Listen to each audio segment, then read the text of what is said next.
Hello, everyone. Good evening. And again, nice to see all of you. And thank you for joining. So we start with a short breathing exercise to quiet our mind. Watching the mind mindfully. Watching the breath mindfully.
Then we can try to generate good intention by thinking.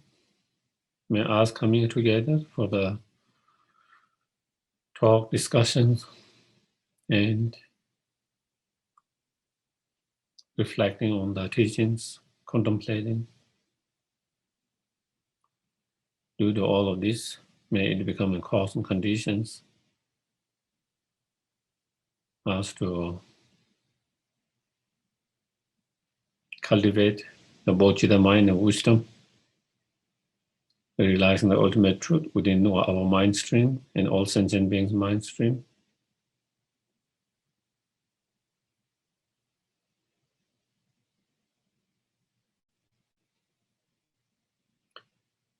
And with that, may we be able to train, practice, and complete and perfect the practice of 6 perfections.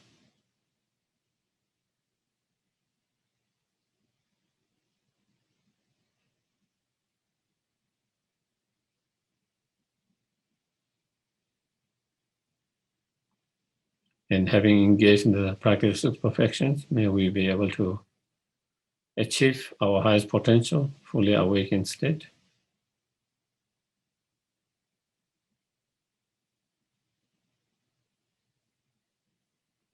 So we can be more benefit and help to each and every sentient beings.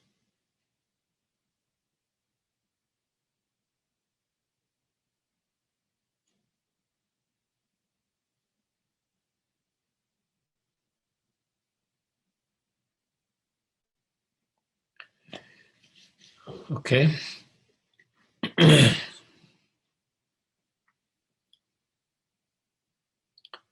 I go for refuge until I am enlightened to the Buddha, the Dharma, and the Supreme Assembly. By the merits I create through listening to the Dharma, may I become a Buddha in order to benefit all sentient beings. Sangye chodang soge chonam la chanchu batu dane gyabs. Dage choche nyebe sonam ge dola penche sangye dobash. Sangye chodang soge chonam la chanchu batu dane gyabs. Dage choche gebe sonam dola penche sangye dobash.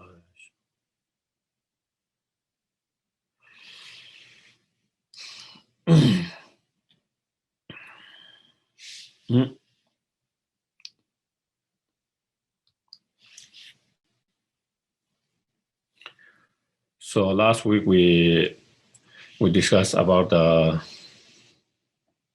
fifth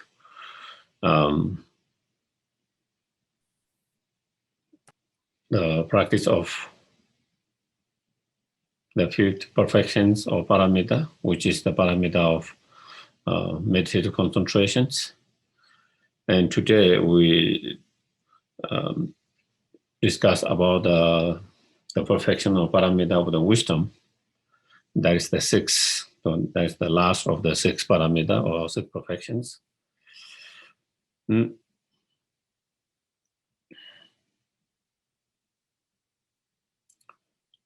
And the wisdom relies in so that is the sixth perfection, the perfection of wisdom.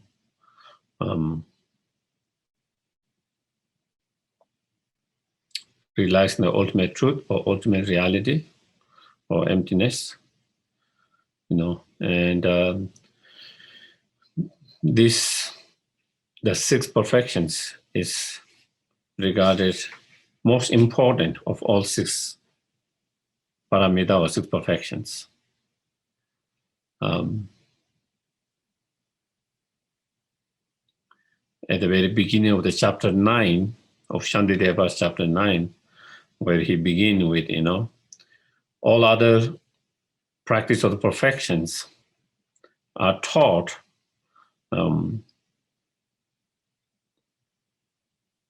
as a way to help to cultivate the sixth perfection, the wisdom relies on the emptiness, So all other practice are taught as a method or the way in order to cultivate that the wisdom relies on the emptiness.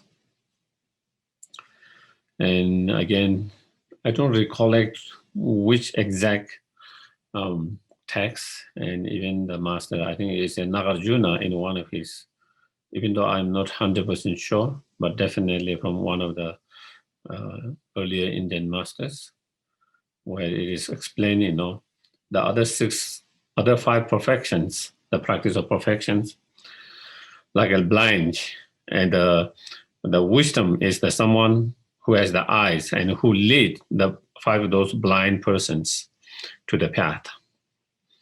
So in order the other five practice to become the practice of perfections and the practice on the path to enlightenment, then the wisdom is needed. So it's like wisdom is the eye for the rest of the five practice of perfections. Other five are like the blind. So again, all of that in all of those different scriptural authentic sources, it explains the importance of the. And again, we can see, why it's so important, in order to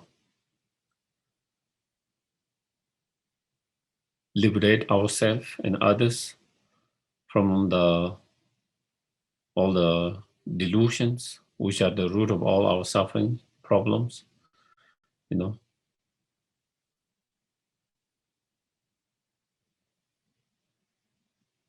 we need to cultivate the wisdom, realizing the emptiness, in order to destroy all those delusions or afflictive emotions completely from the very root of it.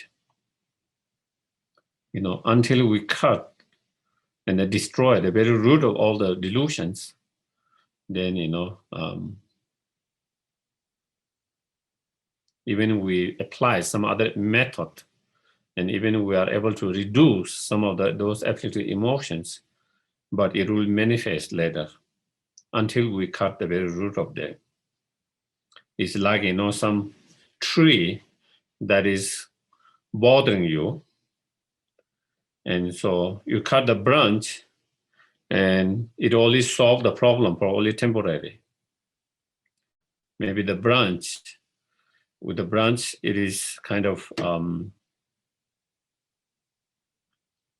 obstructing from you receiving the sun or the light, from the window. So you cut the branch, and you get whatever the sun or the light. But again, the branch would eventually, again, it will grow. Again, you will have to cut. Again, slowly, it will grow. Again, you will have to cut. So it's not the permanent solution. It's only temporary solutions. So in order to not to be bothered by that, abstract by forever, then you have to cut it from the very root of that. If you cut root of that, then you don't have to do it again and again. And so that is when we cultivate the wisdom, then it cut the very root of that. Otherwise, by applying different meditation, different method, we can reduce the delusion. We can deal with the delusion for temporary, but it's not a permanent solution. For example, through cultivating loving kindness, compassion, bodhicitta, we will be able to reduce, anger, hatred, selfish attitude. So, but until we cut the fundamental ignorance, the very root of all, then again, still there is certain level subtle, very subtle anger, very subtle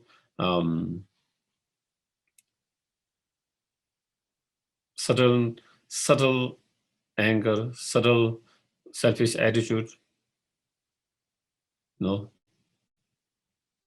still, it is still there. Even though sometimes, it might not manifest very strongly. Sometimes even we might not be aware of that, but still it is there because the most subtle is there, And same, by cultivating loving kindness, compassion, you can reduce and overcome anger and selfish attitude to a certain level. But you cannot, by that meditation, you cannot overcome and reduce the attachments. It can reduce the anger with the loving kindness, compassion, but you cannot overcome the attachment by that practice, that meditations. Same way, if we apply certain meditation to overcome our attachments, for example, we see meaningless, essenceless in the object that we're attached to, by seeing that, by seeing, is the nature of samsara, by seeing is the nature of sufferings, by understanding impermanent of that. So through different those meditation, we might be able to reduce and overcome the attachment to a certain degree, but still we will not be able to overcome the most subtle attachments. One. Secondly, that meditation on meditation to reduce the attachments, that meditation doesn't help us to overcome the anger, And that is the same with all different meditations. Each of one antidote acts as an antidote towards one of the delusions. Okay? But when we cultivate the wisdom realizing emptiness, then that will act as an antidote to all the delusions. That will act as an antidote to all the delusions. So it is like the one medicine for all the disease. Others are like one medicine for individual different disease. When you have some problem, you take one medicine, and you have another problem, you take another medicines. So you take different medicine for different problems. So it is like for different afflictive emotion, dealing with different afflictive emotion, then we apply different meditation, different antidotes.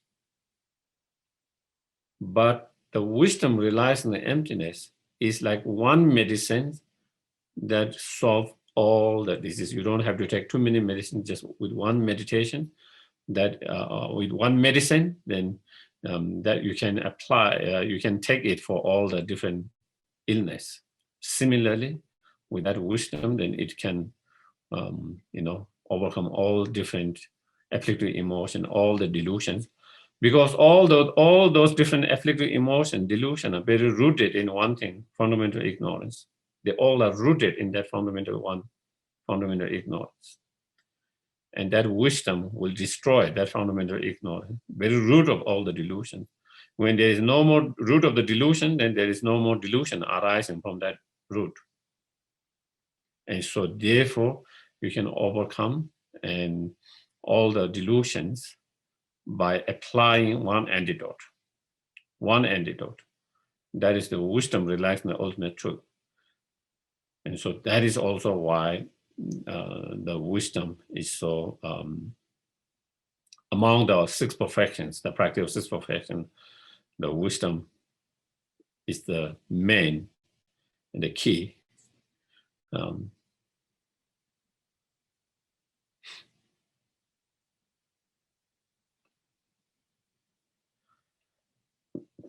And to understand, I'm not going to go so details in depth, but in order to understand that better, then we have to, we have to watch our own emotions, observe and be aware, whenever we have any kind of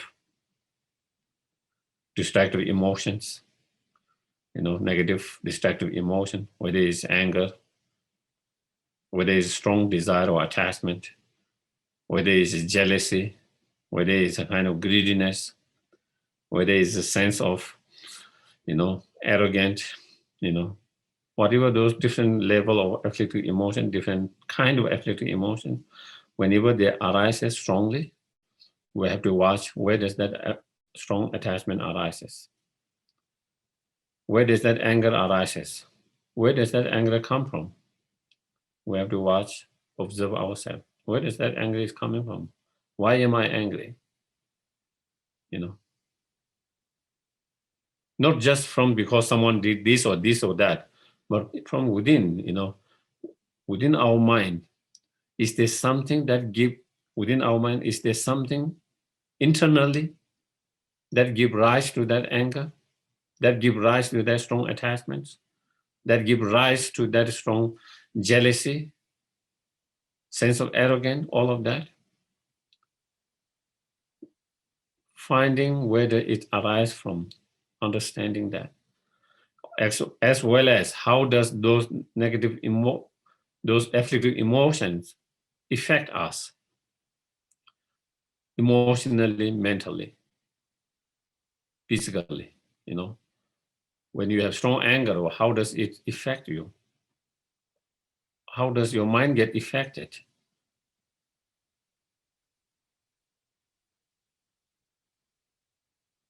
And how does it affect your physical well-being?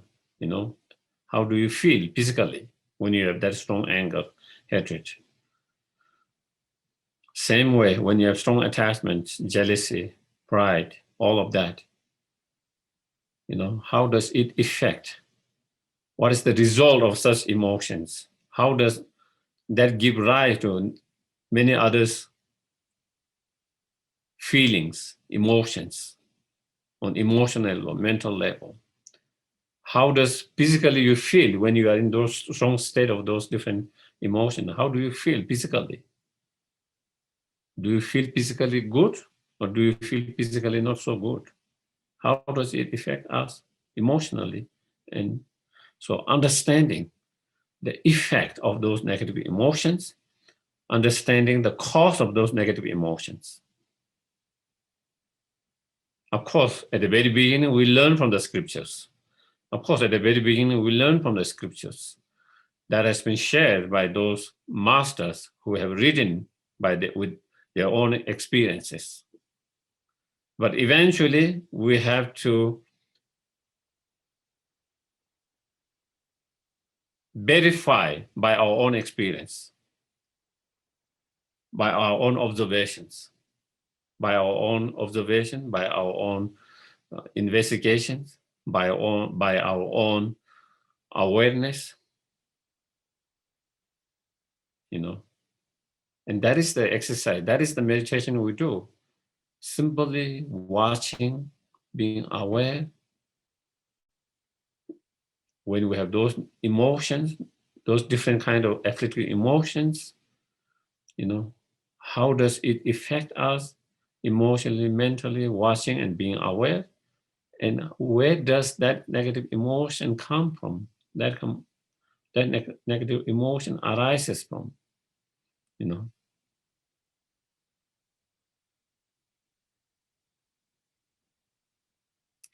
And if you watch, it comes through certain level of,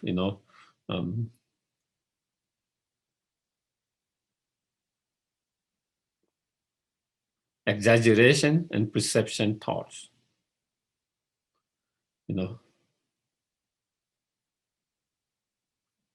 When you are attached to something, certain object, when you are angry with certain objects, that emotion arises because in terms of attachments, there is a perception that object is, there is a perception that says that object is beautiful, good,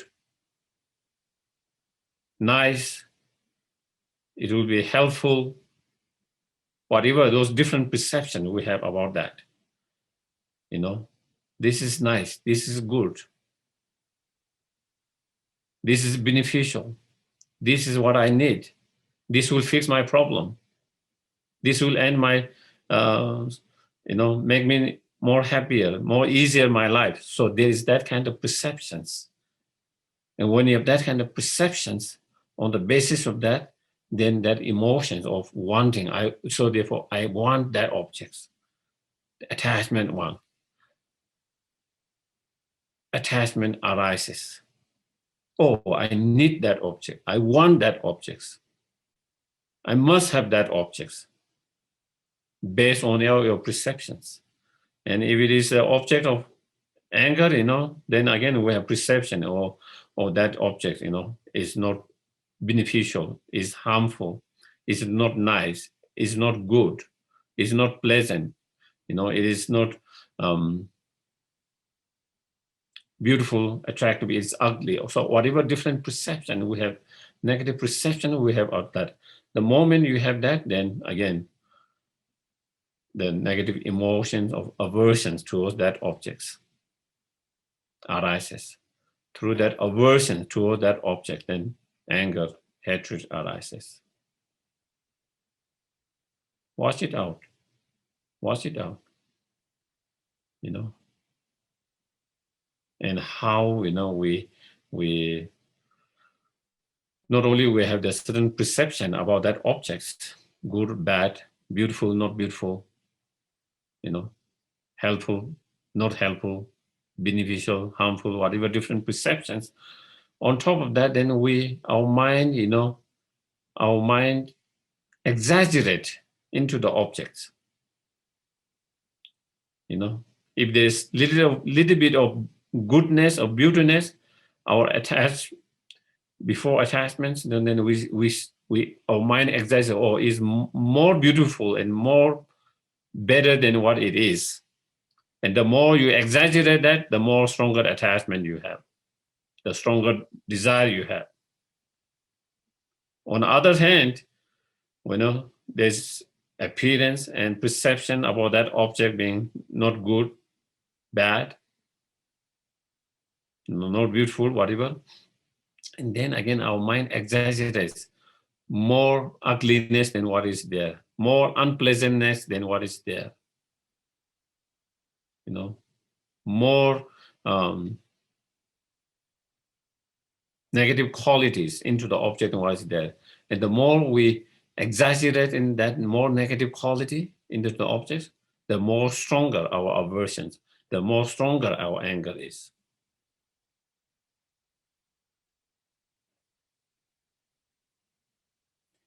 And that kind of perceptions and that kind of exaggerations mind comes because of based on belief that object, whatever object it appear to be real from its own side by itself. There's a real objects, in term of object of attachment, there's a real nice, good, attractive object from its own side.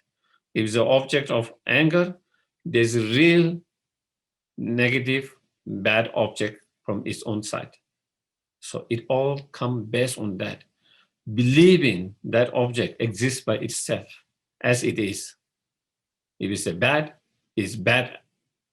It's a bad by itself from the objectively. If it's a good, it's a good objectively from its own side. There's appearance, there's grasping, and on the basis of that, then all other exaggerations and perceptions arise through different perceptions and exaggeration, then different emotions, negative emotion arise. So again, is important for us to. So of course you are hearing from me, and I'm sharing from, little bit of what I read from that is written by those experienced masters. But in the end, we have to understand that with our own experience. That is how it really works. But understanding how that is how it really works. That's how it functions. With our own. So to be able to verify by our own experience, by our own observations and investigation analysis. Once we do that, then your understanding become really experiential understanding on that issue. So it's not that you understand just from hearing from someone or just by reading from the books, but actually now you have been, first you heard about it, first you read about it, and now you did your own observations, your own analysis, your own investigations, and now you are able to verify them with your own experience. That is important. That is very important. That is the importance of meditations. That is what meditation is, to verify ourselves. Mm.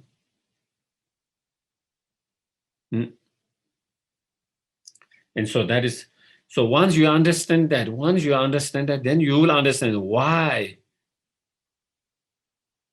Now I understand why the wisdom realizing emptiness is the key. How that can destroy all the delusion at once. How that is the antidote to the very root of the delusions. Then we will, those teachings that has been described as like that, then it become alive, real to us. Not because someone said, but with our own observations, with our own analysis, we have been able to verify that. And so then those teachings become, much more powerful, Then, we understand importance of cultivating that wisdom in order to destroy all those afflictive emotions all together by one medicine, by one practice, by one antidotes. Because you see how all these delusions are rooted in one root. And that is the fundamental ignorance. And then you see how the fundamental ignorance perceive or misperceive or apprehend and grasp the object to exist, and how that wisdom relies on emptiness act just the contradictions or opposite of that ignorance. How that wisdom relies on emptiness contradict that ignorance. The way the ignorant perceive the object and the way wisdom relies the object, it totally contradicts that ignorance. And how that, therefore, how that is totally opposite and contradict, and therefore that is how it can destroy and cut the very root of all the afflictive emotions. And by cutting the very root of them, then you cut all of them, eventually by the by product. When the root is cut, then everything will start dry up.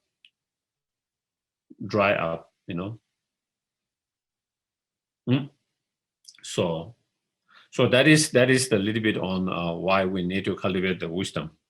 Okay, and then why that wisdom is more crucial, important among the six perfections practice. All the practice are important, but among them, most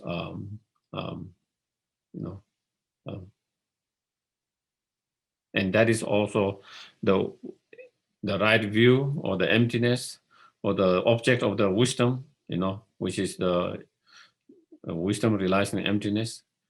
That is also known as the very heart of all the Buddha's teachings. That is also known as the path that pleased the Buddha. Because all the Buddha's teaching and practice are shared and given in order to overcome our own individual sentient being suffering problems. Not only overcome their problem and suffering, but to overcome their problem and suffering permanently. And the only way to overcome all our suffering and problem permanently is by getting rid of the very root of all those problems and suffering. That's our own negative emotions, our own afflictive emotions. And the way to overcome those afflictive emotions and negative emotions is by cutting the very root of those afflictive emotions. And therefore, who does that? The practice, the meditations, the antidotes that can cut the very root of all the delusion is that wisdom relies on emptiness. Therefore, in many different, scriptures, many different commentaries, different teachers have described that wisdom as the the view or the path that pleased the Buddhas. Also is described as the very essence and the heart of the Buddhist practice and teachings. That is why, even in the term of title, when we hear Heart Sutra, why is that Heart Sutra called heart? Because the subject of that sutra is emptiness. And that emptiness, or the wisdom realizing that emptiness, is the very heart of all the Buddha's teachings and the practice. It is the very essence of all the Buddha's teachings, very heart of all the Buddha's teachings. Because all the Buddha's teachings are given directly, indirectly, to reduce and overcome our own afflictive emotions, our own negative emotions.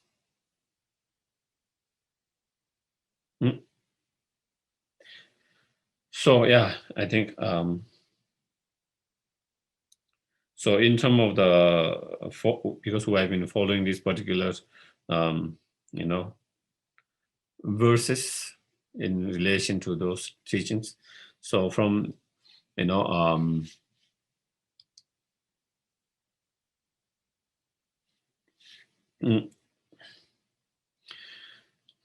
LC 106, okay, Lama Chopa 106, and the perfection of wisdom, okay, and that one, in terms of the meditation on emptiness, the wisdom, one is meditating on space like emptiness, and another meditation is meditation on illusion like emptiness. So there are two, okay, two different meditations. So in relation to the meditations or practice on emptiness, space like emptiness, illusion like emptiness. So in the first verse, 106, then it explained the first meditations, that is space like emptiness, So here, space like practice of emptiness during the meditation sessions. I seek your blessing to complete the perfection of wisdom. Again, as I mentioned before, you visualize the refuge field, merit field, and at the very beginning, and then you would do, refuge, bodhicitta, four unmistakable, seven limb practice, request, and then requesting the Guru and the Buddha. By seeing the Guru and the deity or Buddha inseparable, then we request for their support their blessings, their inspirations, so that we can have the correct realizations. So in these cases, to have correct realization, the whole stage of the path, and because when you are meditating on that, especially to have correct realization of the emptiness, and not only emptiness, correct realization of emptiness like a space, with in the, so that is the blessing that we request for, and then of course you can do the visualization of cleansing and purifying all negativities, and especially obstacles, internal obstacles, to have that realization being cleansed, and then receiving the blessing of holy body, speech, and mind, and especially the blessing to have the correct realization of that being received, and then one can start meditation, the main body of the meditation, whatever you do. But it is nice to start with that at the very beginning before you actually go into the main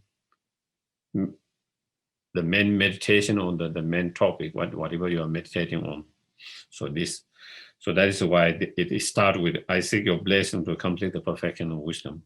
So we do all that practice, and then that through the space like yoga of single-minded placement upon the ultimate truth. So the object of meditation is space like yoga meditations on ultimate truth or emptiness. And then single-minded placement is the wisdom, that wisdom, the single-pointed mind, that single-pointed mind that focus on or set or place on the ultimate reality, or the emptiness. Conjoined with the plenty and great bliss induced by discriminating wisdom, analyzing suchness. So here is talk about the union of karma abiding and special insight.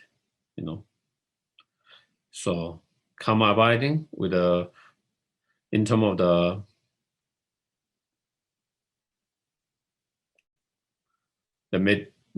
fifth perfection or paramita, the perfection of meditative concentration, that is when we try to develop, through that we develop karma abiding. Once you have developed karma abiding, that single-pointed concentration, then you use that single-pointed concentration to penetrate through analyzing and penetrating the ultimate nature of phenomena, ultimate nature of different phenomena, ultimate nature of your own mind, ultimate nature of yourself, ultimate nature of your experience, ultimate nature of your own aggregates such as body, ultimate nature of all phenomena. So you use that single-pointed concentration to analyze, to investigate. Here, discriminating, meaning investigating, analyzing, examining the very ultimate nature of the objects, the very ultimate nature of the objects. As you do that, as you penetrate the very ultimate nature of the phenomena, supported by that karma abiding or single-pointed meditation mind, because if you have that single-pointed mind, when you do examination, when you do the analysis, when you do that analytical meditations, then you really penetrate, because it becomes so powerful, because without any distractions, without distraction, with a clear mind, clarity mind, with alertness, then your meditation becomes very strong, very powerful, and therefore through that you penetrate the very the ultimate nature of the phenomena. And through that, when you having penetrated the ultimate nature of the phenomena,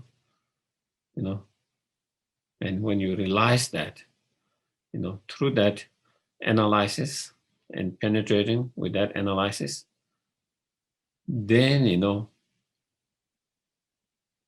it induces cleansing and the bliss, It induces cleansing, and the blissfulness. And that is when you achieve the special insight.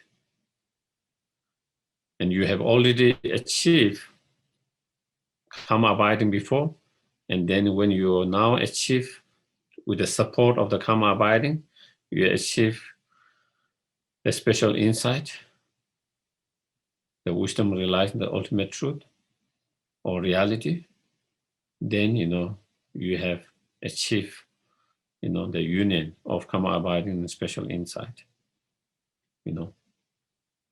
And then you use that union of karma abiding and special insight to destroy the very root of all the delusion, the fundamental ignorance. Now you have developed the antidote. Now you have actualized the antidote. And now you use that antidote to destroy the root of those afflicting emotions. So,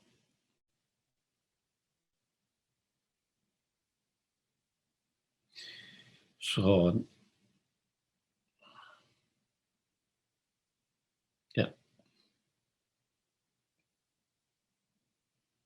And so in terms of the analyze that we use, different analysis, different, examinations, different way of,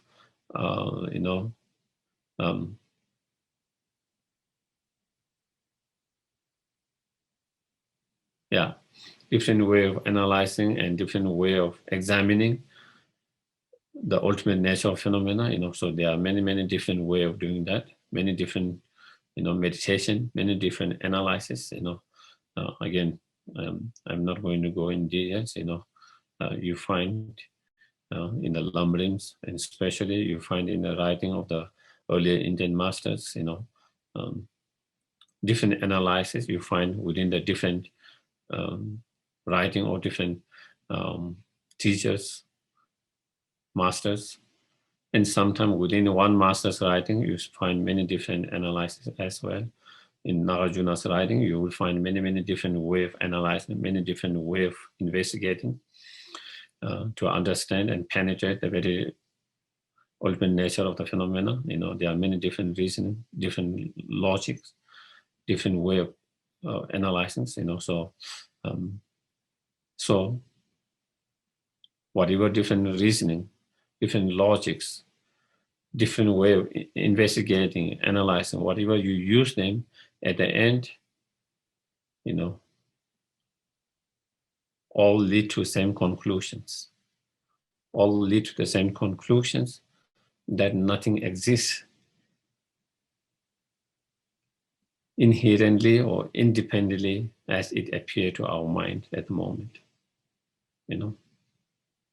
Even though to our mind, those objects, different objects, appear as truly inherently independent existence, and not only it appears, then our mind believe that appearance and we grasp the way it appeared to us, and on the basis of that, then other delusion arises, and then that led to a lot of problem, a lot of sufferings. But when we analyze deeply with those kind of different analysis, examinations, then we begin to come to understand and realize, they do not exist the way it appears to our mind.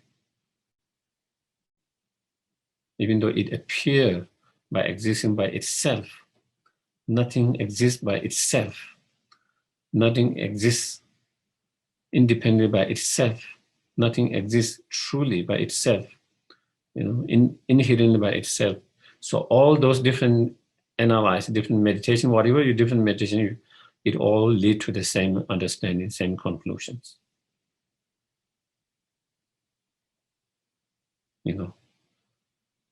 It's like you do many different research and many different, every different research lead to the same conclusions. Do you get it? There are so many different way of investigating to find the truth, and there's different people might use different tools to understand something, and they find many proof through those different research and everything, but all of them leading to same conclusions. Same thing. That is, whatever different meditations of those analyzed, it all come to that same conclusion, that nothing, exists by itself, independently, inherently, truly. Once you come to that conclusions, that is, even though it appears to our mind as inherently existent, truly independent, but it is, when you analyze that way, is merely empty of truly existence of that object, empty of inherently existence that object, empty of independently existence that object. So you come to that understanding, that conclusions, and you see you see the mere absence or devoid of inherently existing objects.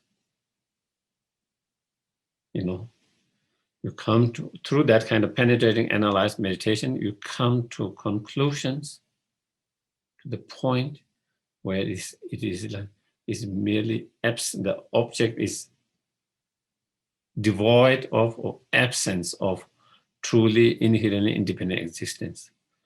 So when you come there, then you try to stay in that meditations by keeping your single-pointed mind, single-pointedly, totally focused, single-pointedly to that mere absence of truly existence, inherent existence of that objects. That is what is called space like emptiness meditations. When you talk about space, of course, there's the space that we can see with our eyes, but not that one. But when we normally describe about space, space is merely absent of something that is that abstract. Okay, the space is space is something that is merely when we describe the space, the space is something that exists, that's merely absent of something that abstract something. And just like that, when we meditate on this emptiness, we meditate on mere absence of truly existence of that object, mere absence or devoid of inherent existence of that object. So the meditation on that and understanding of space has similarity, because both of them are merely absent of something.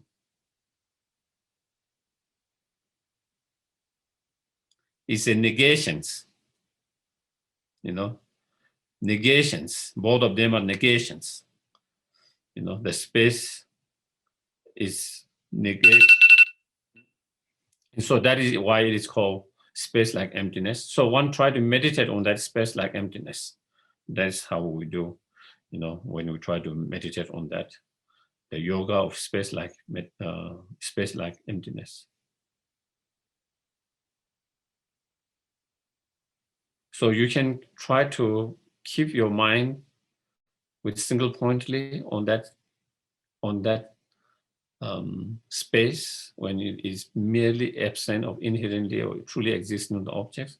So you can remain in that as, for a while, where you still feel, is absolutely absence of that truly existing objects. And once you started to lose that strong feeling, when you started to lose that strong feeling of that is merely absence of that truly existing objects, then again you start analyzing again. You start again analyzing, investigating. And again, with that kind of investigation, analyzing, then again it lead to the same, with that kind of penetrating, deep analysis, examination, then again it lead to the same conclusions, that nothing really exists inherently by itself, independent by itself. And therefore they are merely absence of truly existence. That object is merely absence of truly existence, merely as inherent existence. Once again you come to that, again you try to keep your mind single pointedly in that, that understanding and that space that is merely absence of inherent existence. And so that is how we do. That's how you do these meditations on that. So I think maybe I will kind of conclude here. Maybe the time. I think there is one question. I will try to see if there is time. Could you answer this question at the end of class, please? In the meditation, the Buddha says, "Son, daughter of lineage, if you want to be free from suffering of samsara, I will guide you. If a person has only taken few vows and is not ordained, can this promise still apply to them?" No, that promise doesn't apply to anyone else than myself. You all are excluded. I'm the only one who is included, and that promise is only for me.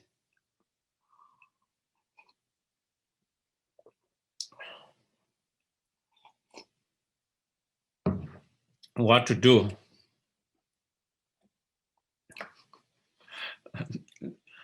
Okay, just kidding.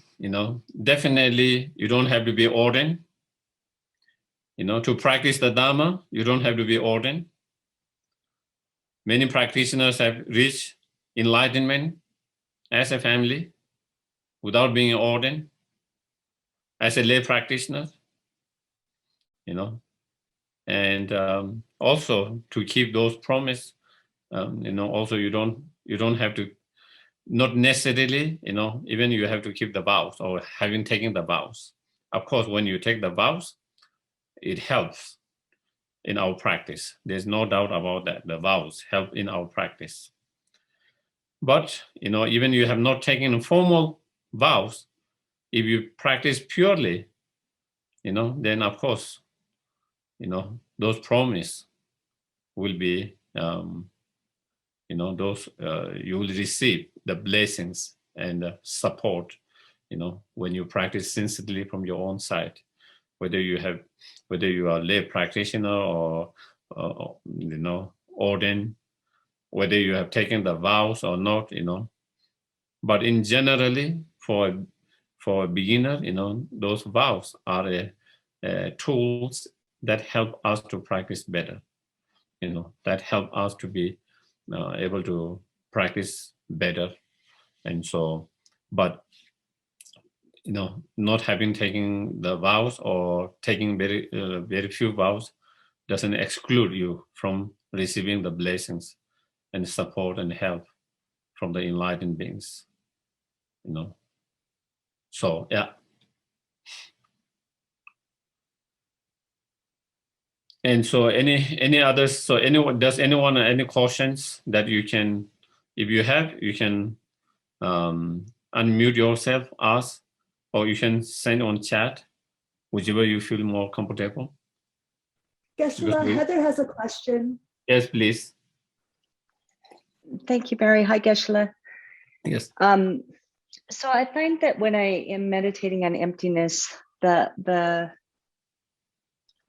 more, if I'm fearful or if I'm in pain, it is much more difficult for me. I get much more grasping around the object. So for example, as you know, my dad died recently, and so meditating on him not existing from his own side is deeply painful to me, and I find that happens if I'm in pain or if I'm scared. You know, it's much harder for me to have the space to meditate on emptiness, and I don't know if that's to be expected, and if so, if there's advice for how to work with that. Well, you know, when you have that kind of feelings, you know, whether it's a fear, whether it's pain, whether it's, you know, anxiety, whatever, maybe try to meditate on that experience itself, the emptiness of that experience itself. So it is the fear, you meditate on the emptiness of the fear itself. If you are feeling a strong pain, meditate on the emptiness of that pain itself instead of focusing on the objects that you are fearful about or that you are pain about, but try to meditate on that the emotion itself.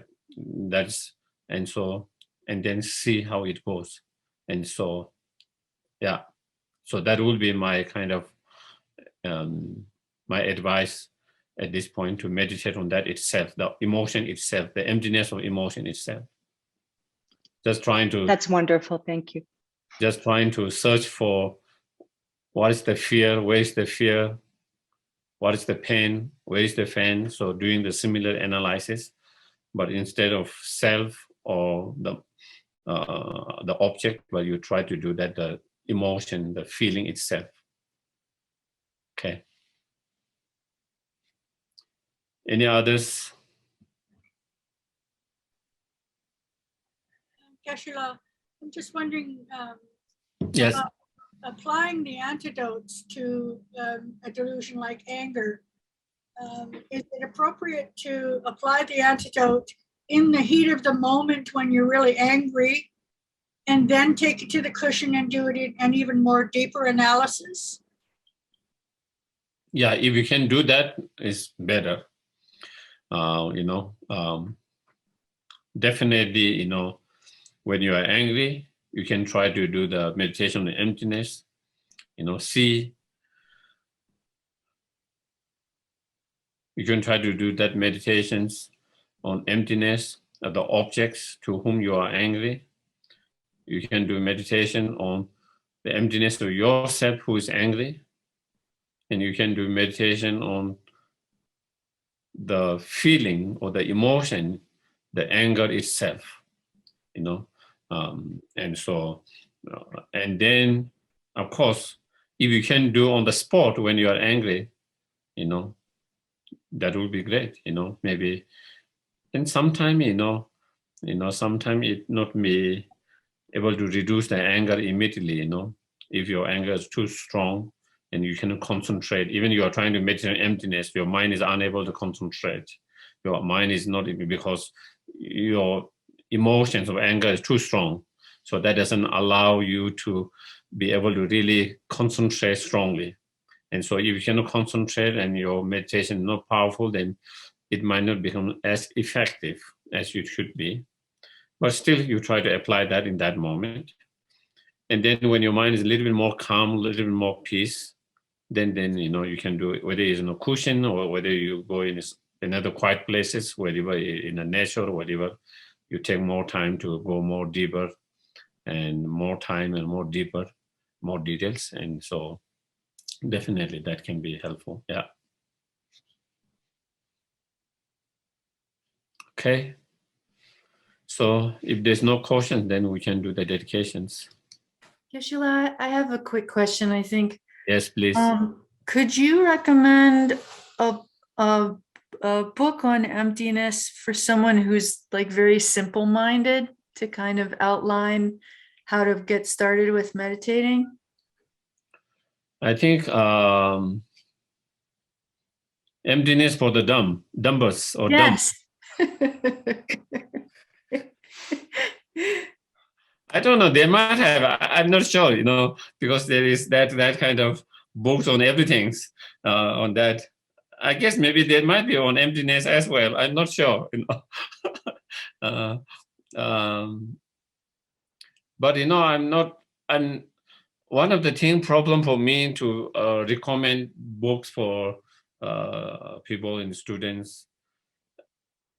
I don't have so much access to the different English writing, or because I'm still kind of reading more Tibetan books in Tibetan language, and mostly is more kind of classical, the Indian scriptures and commentary by earlier Tibetan masters. And sometime in the recent time, there is some His Holiness books in Tibetan as well. So I'm kind of more to that. So I don't really sometimes know what book are available, what kind of book are available in English. And so that is one of the problem I have, is not being able to recommend, because not knowing what books are available and not having read myself. And so one thing, definitely, there is, I haven't read myself. Again, I've heard from many people. It's nice. There is I don't know whether it's very simple or not, but a book on teaching on emptiness by Geshe Thubten Sherab. I heard that is a nice one, good one. I've heard from many people, and so, but in terms of being a simple, that part, I don't know how simple that is. As I mentioned, I haven't read myself, and also sometimes someone finds simple, for another people it can be complicating. It's all perspective, it's all depending on how much you are exposure to different subjects,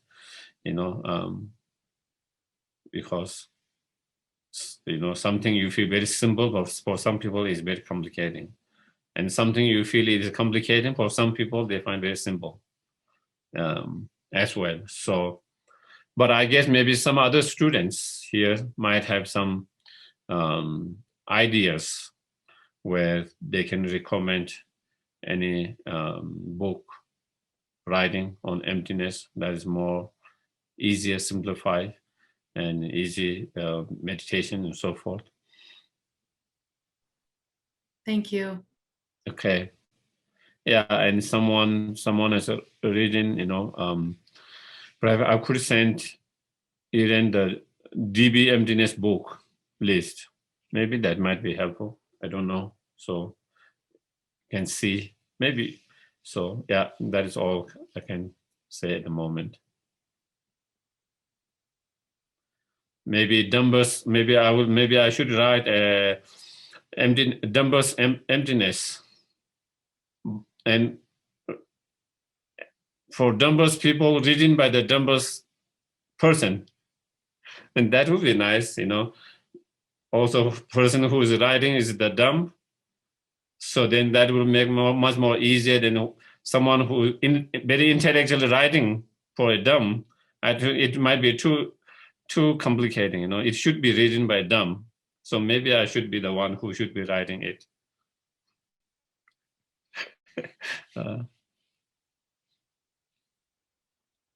Oh yeah, by Geshe Thubten Foundation of Buddhist Thought on Emptiness.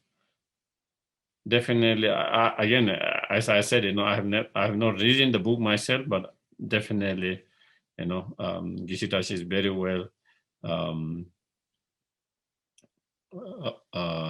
teachers, and with a really good English, and really who has been exposed to the Western culture and mind for so many years. So I'm sure and then someone's how to see yourself as you really are. I think that one I might have read that book by His Holiness. I'm not sure whether I read the whole book, but definitely I remember I've read some part of that. But even I forgot what I read. But I think this one I read at some time. I don't remember whether I read the whole book or not. So this should be another nice book. But again, I have to say, whether they're as simple or not, that I can't say, you know. When it comes to emptiness, sometimes it can be quite complicating, so not as easy. But okay, we do the dedications.